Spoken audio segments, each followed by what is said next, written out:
We're opening up the mailbag for surprises and disappointments so far this season. Neemias Queta's consistency and Jayson Tatum's routine right now on the Locked On Celtics podcast.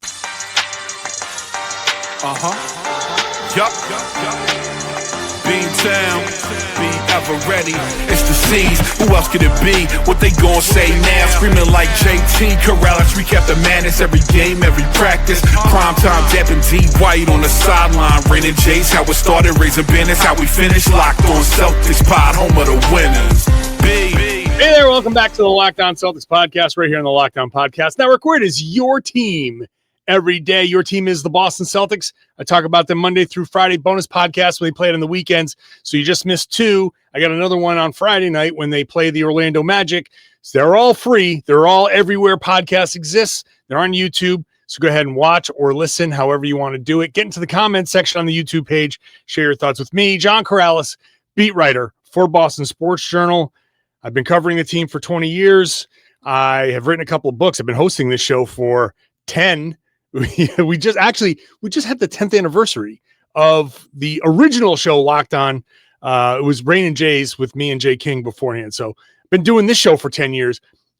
Anyway, I've been doing this whole thing for a long time. Today's show is brought to you by Game Time. Download the Game Time app, create an account, use the code LOCKEDONNBA for $20 off your first purchase. Celtics are off. They play Monday against the Utah Jazz at home. So I thought, haven't done a mailbag in a little bit. This is a great time to open it up at johnkaralis.com/mailbag, johnkaralis.com/mailbag to get your questions in. Go ahead and get those in. I will try to answer them when the Celtics have time off. So let's get to it. Later on, third segment, Jayson Tatum's routine. What does he do when the team is practicing? We'll get to Neemias Queta's consistency, the problem with playing fast. But let's just start off with a question from Chris K. from the Netherlands. A couple of questions. First, at almost 10 games in, who surprised you the most and who has disappointed you the most? My surprises have to be like new guys. I think Josh Minott, surprising that he is getting starts and that it makes sense to start him. I like him in certain matchups. I didn't talk about this in the aftermath of the Rockets game because it probably didn't matter. But I appreciate that JaYlen Brown wanted that matchup against Kevin Durant. But I think it would have made more sense for Josh Minott to get the Durant matchup, and just because of his size, and maybe the size and the length would have bothered him a little bit, and JaYlen could have picked up one of the other. Like, there are a lot of guys that are very worthy of JaYlen Brown's defensive attention, and I very much appreciate that JaYlen wants to go at the number one guy, but I thought maybe the matchup could have been different, that he could have gone on. I don't even know. Pick a guy because they were all good, and Minott would have been just more on Durant's length. Not that I expect Minott to do anything with Kevin Durant. Might not have made any difference at all. They got smoked. But I bring all of this up to say that Minott has been a great surprise. And I think his effort and energy and his relationship with Joe Mazzulla, like, Joe is hard on Josh Minott. There was a play, I think it was in the Philly. Yeah, it was in Philly because he ended up guarding Joel Embiid, and Embiid kind of grifted a foul on Minott. Minott swiped down, and you got to know that Embiid is going to be trying to do that thing. He swiped down. He got a foul. It was like his second foul. He came out, and Joe just ripped into him. But they have already developed that chemistry where Joe can rip into him, and Josh is like, yeah, cool. Like, I understand. I get it. I process it. It's good. Because afterwards, Joe will say something like, probably tell the guy that he loves him and mean it. So I think that relationship is a good one. So Josh stands out right away as a guy who's surprised me the most. I am surprised that Hugo Gonzalez has kind of emerged as a guy that's just straight out getting Celtics rotation minutes. Right now, there hasn't been any mention of a plan to get him to Maine at all. I stand strong in my belief that even if it's just occasionally, I still want to see Hugo go to Maine and get 35 minutes of continuous play, handling the ball, moving within the offense, and being kind of just a more hands-on guy in that regard because of his development. I just want to see him get a couple of stints here or there.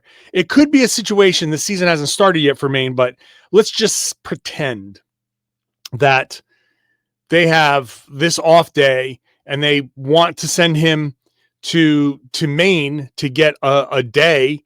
Then you could say, look, you played yesterday against the Rockets. It didn't go great.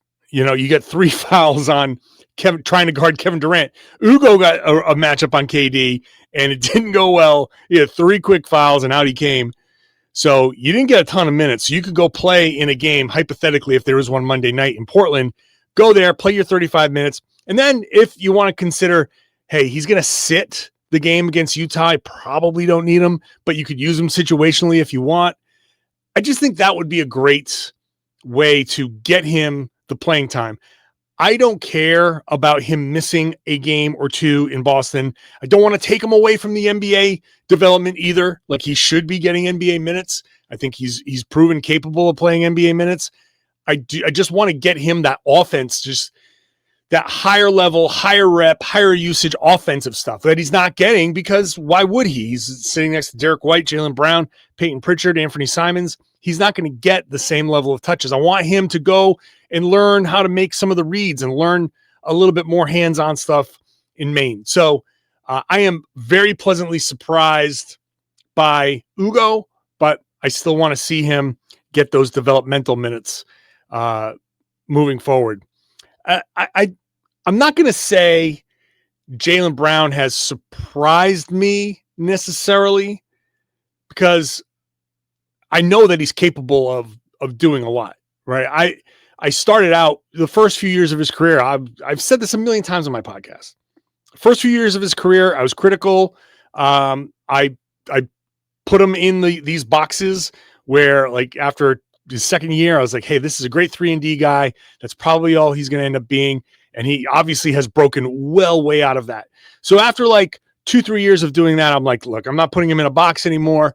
So when it came to this season and him being the main guy, I never questioned his capability of doing that. I want to see what it looked like. I wanted to see what it looked like, but I always thought that he had the ability to step up and be more than he has been. So it's not surprising necessarily, but it is impressive. So if, I labeled this surprises and disappointments, and that was how the question was framed, but I'm going to do surprises, impressive, and disappointments, because JaYlen is not surprising, but he is super impressive.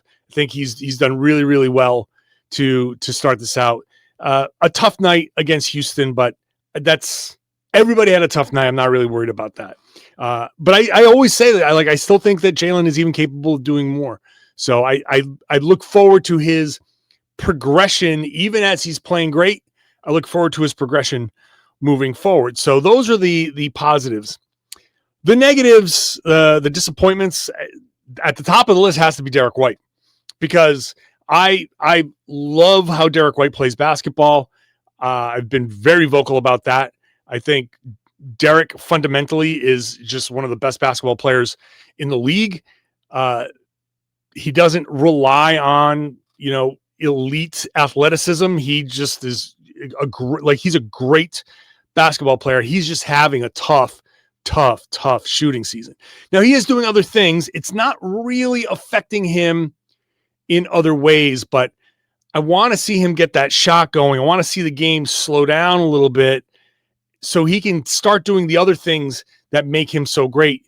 More on the assist side, more of the shot creation, more of the, even more defense, all of that stuff. So I think D White obviously has been very disappointing. And there's not much else you can say about that. We've all seen it. As far as other disappointments, I mean, I talked yesterday about Baylor Shireman. I'm not disappointed, and he seems to, like, over his last few games, kind of broken through something. Like, he's starting to stack up some good stuff. So even the stuff that over the first 3 games that I would have said, or the preseason or the summer league, I think, okay, let's give Shireman a little bit more time. And all of these guys need more time anyway. So this is through 7 games. All of this stuff could be irrelevant by the end of the week. Three great games, 3 bad games, whatever it is, can change everything about what this season looks like for some of these guys. So it's not that big of a deal, but no one else has been truly disappointing. And even Derrick has not been, like, the shooting has been disappointing. Anthony Simons is taking some time to get going. Chris Boucher has had a couple of DNPs.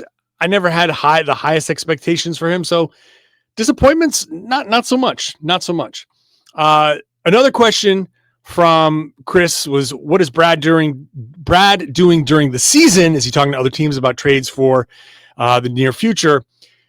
General managers are always on the phone. They're always talking to people. The conversations, like, he is having what you can qualify as exploratory talks with everybody all the time. Every front office is having exploratory talks with everybody. He and another GM from another team will talk on the phone. How's your team looking? What are you looking for? What are you thinking? What do you think about this guy? They're always talking to one another about, hey, what do you think about this guy? Is that what's your plan there? All of that stuff is always happening. So if, like, last season or the season before, Brad be like, yeah, this is not much to talk about, but you could always call about players and always kind of gauge the league's temperature on certain guys. You want to get a sense for, like, hey, what do you think's going on with the Giannis situation? Maybe you call up some Western Conference GM, be like, hey, what's your read on this? What do you think? All of that stuff is always happening. So Brad, plus there's scouting, there's college scouting, there's international scouting, reviewing, internal scouting, right? There's having conversations with all the coaches, all the players, kind of just getting a sense of, like, how's the team looking? What are you thinking of the coaching staff? What do you think of the developmental stuff? What do you think about the training staff? Talking to the training staff. What do you think of the players? Just constantly getting a read on, are there any problems? Are there, who has impressed you? Who has disappointed you? Who's, like, how's this player, this young player, how's he doing? How's his attitude? What's he look like? It's a daily, just constant evaluation. So internal evaluation, players, coaches, staff, asking each other. There's external evaluation. You're looking at the league. You're looking at other players. You're trying to gauge the temperature of the league, and you're going to start going to college games. You're going to start reviewing international film. You're talking to college coaches. It's just a constant conversation. You just want to be aware of everything. So when the time comes, when there's a surprise Luka Doncic trade, you can decide, oh, we're going to try to get in on this. Hey, I've talked to this guy about this. Maybe we can get in on this. Giannis trade, Trae Young trade, Ja Morant trade, whatever it is. Like, if you're up on the league, if you're up on everything that's happening, then you can quickly jump in. The last thing you want to be doing is playing catch up when something like the Ja Morant situation happens and there's tension between him and the coaching staff, and you're like, oh, this is surprising. I gotta go scramble. You probably want to be aware of a lot of that stuff ahead of time. So it's a big job. All right, when we come back, we're going to talk about playing fast and a potential problem with that, and Neemias Queta and his consistency. That is all coming up next.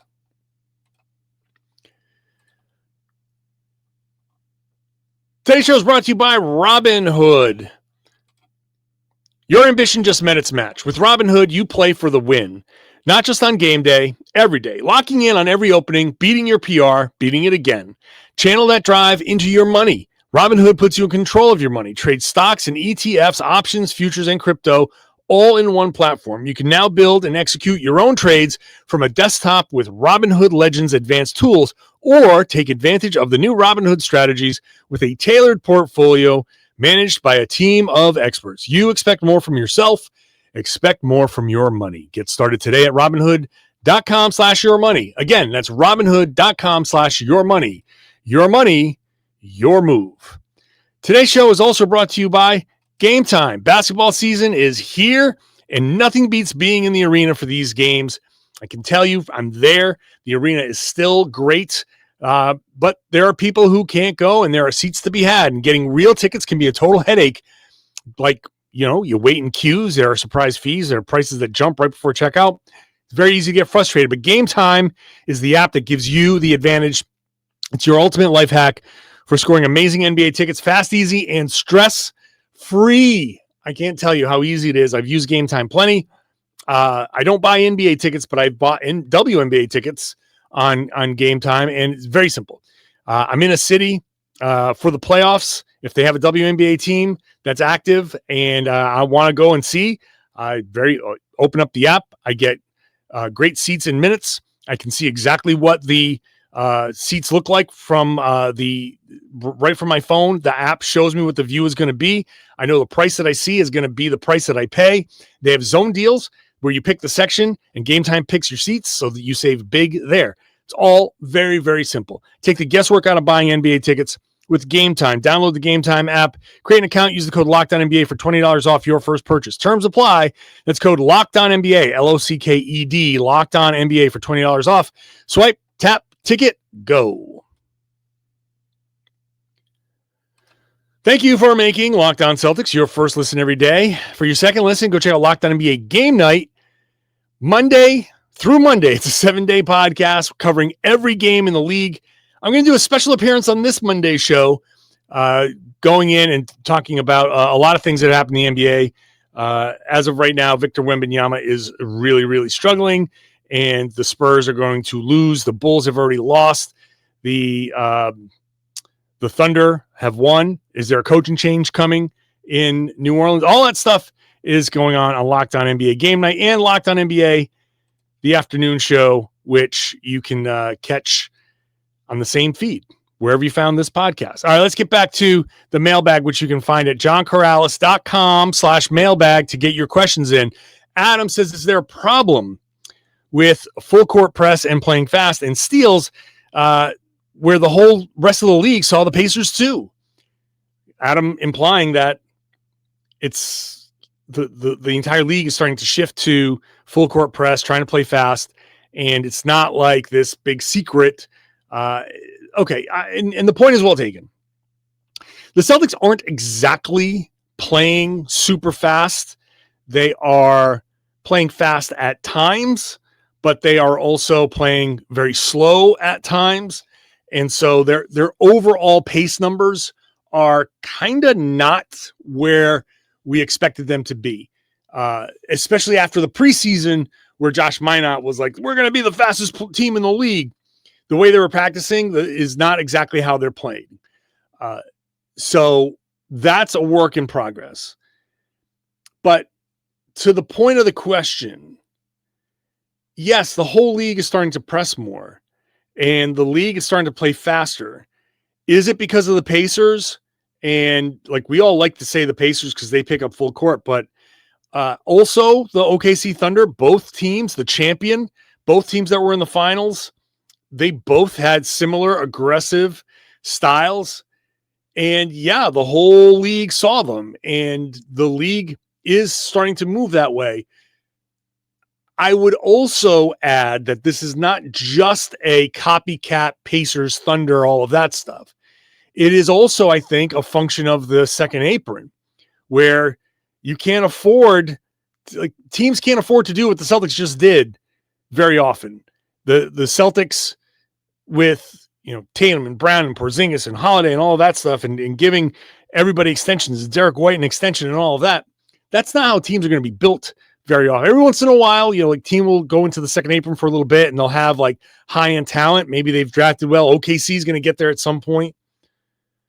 But the whole league is operating on a different financial plane as well. And that's where I think this style is really being pushed. It's not just, wow, the Pacers and the Thunder were in the finals. It's, we can only afford to pay like one real true superstar, maybe two. But to do that, you got to find a lot of cheap talent. And what do you do with cheap talent? You got to work hard. You got to defend. And I think the league is going to look like what the Celtics are going to look like. One big superstar, a 1A type superstar, or a definite, like a second superstar. The Celtics are going to be a little bit unique because JaYlen is going to be better than the second star on most teams. But the point stands. Two main guys and a bunch of kind of supporting players. And the further down the list of supporting players, the more those guys are going to have to go out there and play defense and press and go crazy. That's, I think, where the league is going. So I don't think it's that the league saw the Pacers and the Thunder necessarily. It's also that the league is seeing the financial reality, and a lot of guys are going to be trying to earn money by doing all of these things. And those are your pressers, right? Your Minotts, your the guys that are trying to earn the contracts, trying to earn their spots. They're going to be the ones that are doing a lot of the pressing. So that, I think, is all combined. Let's get to Thomas quickly here. Do you think Neemias Queta is improving his consistency day in and day out, mostly because he's starting? Is Queta seeing an improvement solely because he's now a starter and not the third or fourth option, where he never knows he's getting a spot start, 5-10 minutes in garbage time, and so on? So I do think there's some of that. The consistency, we haven't seen enough yet. It's only been 7 games. And even within the 7 games, like earlier at the beginning, the first few games, he wasn't great all the time. The last 3-4 games, he's played much, much better. And the plus minus numbers with him on the floor are pretty good, especially in the last 4 games. So we're seeing it start to look like consistency, but 4 games or 7 games, that does not qualify yet as consistency, but it's a good sign. It's a really good sign that he's progressing in a certain direction. Is it because he's starting? I think starting does put a little extra pressure on a player to say, hey, you've got to step up. You've got to be part of this on a daily basis, which means you have to focus. Excuse me. And I'm not saying this because I don't know what Queta's routine was or is, but I'm saying in general, when you go from third or fourth string to starting, you start to become more aware of your sleep, your diet, your routine, the consistency of getting to the gym a certain time, your shooting time changes, all of that. Like that is, I think that is part of the mental aspect. Like you're a starter. It's like, oh crap. I got to be better about this. So I think there's some of that playing, but some of it could be that he's just growing as a player. He's 26. If you look at the numbers, and for Queta, you got to look at some of the leveled out numbers, like the per 36 or the per 100 possessions. And I think like with the per 36, his scoring numbers up a little bit, from per 36 from 12.9 points to 13.4. His rebounding's up pretty nicely. I think the numbers show that the added minutes are leading to added production. I want to see, when we talk about consistency, like let's get through more than 7 games. Let's get through 20. I think you've got 4 20-game segments to look at when it comes to that. So the first 20 games, let's get a nice little sample size and see where he is. Right now, it's encouraging that he is playing better, and let's see if he can avoid some of the stretches. Or I think the more telling thing will be, how does he react to having a bad game? Because he probably will have a bad game at some point. how does he react? Does he come back the next game and play well, or does it lead to a funk and things that we've seen in the past? That's going to be the test. Can he stack the better games and make the bad games a little bit less frequent? Everybody's going to have bad games. So that's not the issue. I don't care if he has a bad game. Can he come back the next day and be better and go back to what he is, or what we think he can be, or Joe thinks he can be? So that's when we talk about his consistency. That's what I want to see. We're going to come back. We're going to talk about Jayson Tatum's routine and what's he doing while the team is playing and practicing. That's all coming up next. Today's show is brought to you by Rougiette. Let's be real. Making excuses doesn't solve a thing. We've all heard them before. It's just stress. I'm tired. It happens to everyone sometimes. But when it comes to performance, sometimes your body just needs a little extra support. And that's where Rougiette comes in. Rougiette.com offers fast-acting, doctor-prescribed treatments for ED designed to help you stop making excuses and start making moves. Rougiette makes it easy to get started. You just connect with a board-certified doctor, 100% online, no awkward waiting rooms, no in-person appointments. If prescribed, your treatment ships discreetly straight to your door. The process is fast, simple, and private, and it all is handled by real doctors. It's about confidence, connection, and getting back the moments that matter. Visit Rougiette.com/LockedOnNBA. That's RUGIET.com/LockedOnNBA. You get 15% off your first order. Don't forget to use the code LockedOnNBA so they know we sent you. Rougiette, RUGIET.com/LockedOnNBA. Rougiette, stop making excuses, start making moves. Thanks for making Locked On Celtics your first listen every day. You want to win your fantasy league? Go make Locked On Fantasy Basketball your second listen. Josh Lloyd will tell you who to start, who to sit, who to trade, who to bench, all that stuff. Sitting and benching is the same thing, John. All of it is on Locked On Fantasy Basketball. Josh Lloyd is the absolute best, and he'll help you win your league. Let's continue here and finish off the mailbag. JohnKaralis.com/mailbag. Shout out to the everydayers, people who are with me Monday through Friday, every day, submitting these questions on a regular basis. Like Trevor, who asks, what do you think Jayson does with his time while the team is doing on-court practice? Is this an opportunity for him to learn more of other aspects of the game from the coach and GM perspectives? From the little that I've seen of the Celtics practicing and post-game stuff and post-practice stuff, he has been in the weight room. It's an opportunity for him to get weight room work done. He has been on the floor in shooting, doing some shooting stuff while guys are at stations doing individual drill stuff. And he has been seen sitting next to Joe or sitting next to coaches, sitting next to Brad for sure. So he's on the bench. He travels with the team. So he's maintaining this routine, which is good. So while the team is doing like full court, on-court practice stuff, he is either watching or he's going through his rehab. He's going through his weightlifting. He's going through whatever treatment he needs to go through. And when he's done with that stuff, he's talking to the coaches. He's talking to, I'm sure Brad is part of it, but he's around. He's around the entire time. So he's taking everything in.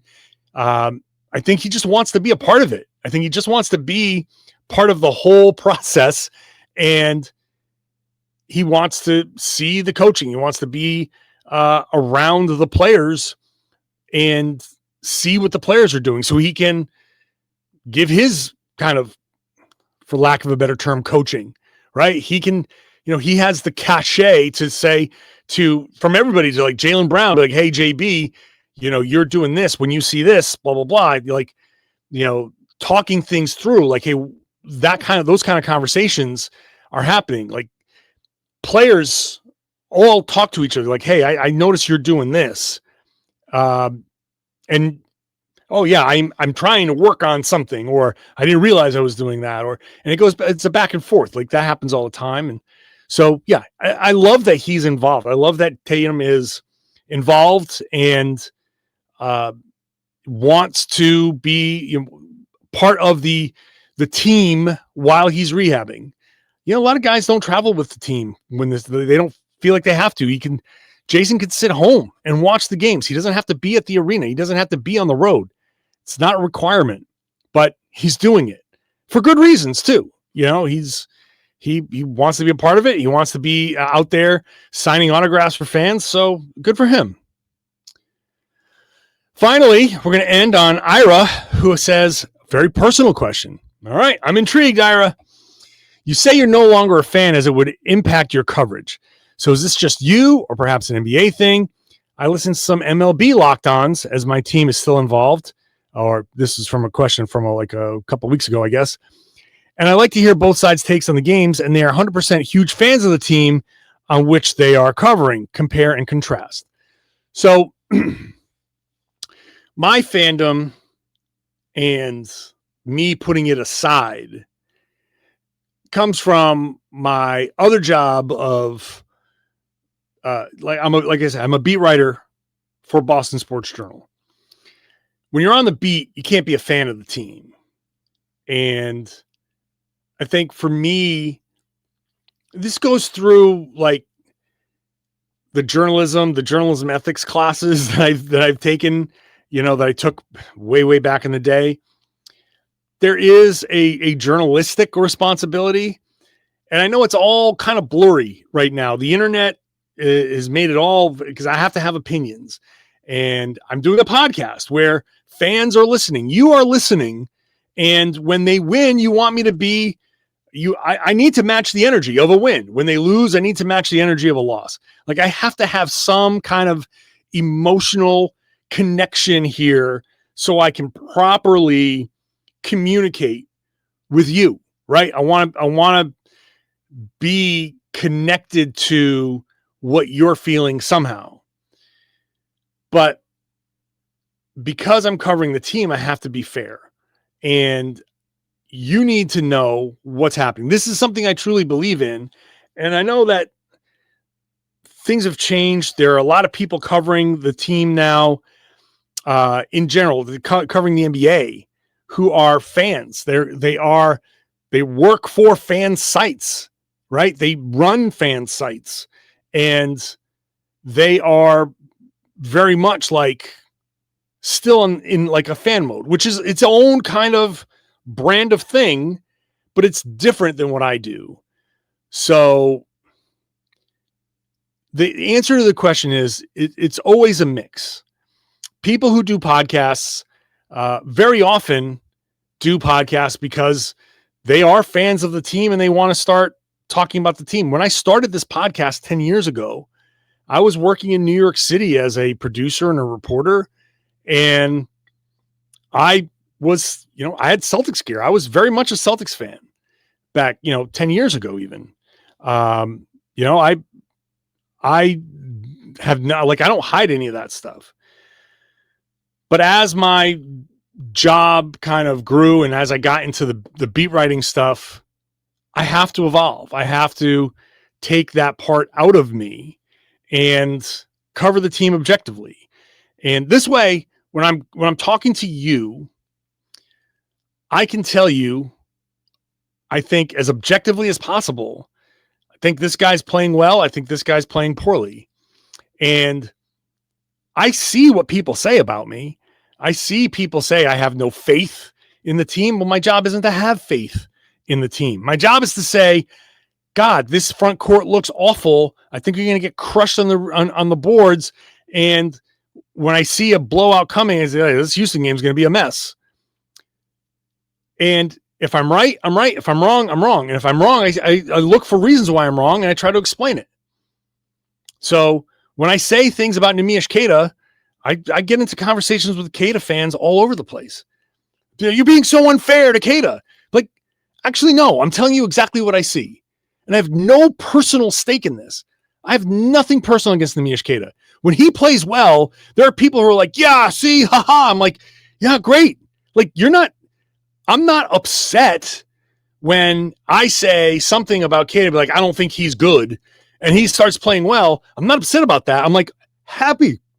I'm happy about that, because that means things are going well. The basketball is good. My number one priority is good basketball. And so that's where I come from. That's where my mindset is. So if I think a guy's playing well, he's playing well. Like I hold Derrick White in the highest regard. He's playing like absolute crap right now, at least shooting wise. He's shooting like crap, and it's getting in his head, and I think it's affecting him. And I think it's leading to some, on court stuff. Like his head's not where it needs to be. And I can say that because I think the one thing I try to be is fair. I try to be fair. And some people don't like it because when I'm critical of a player that they like, you say, you're not being fair.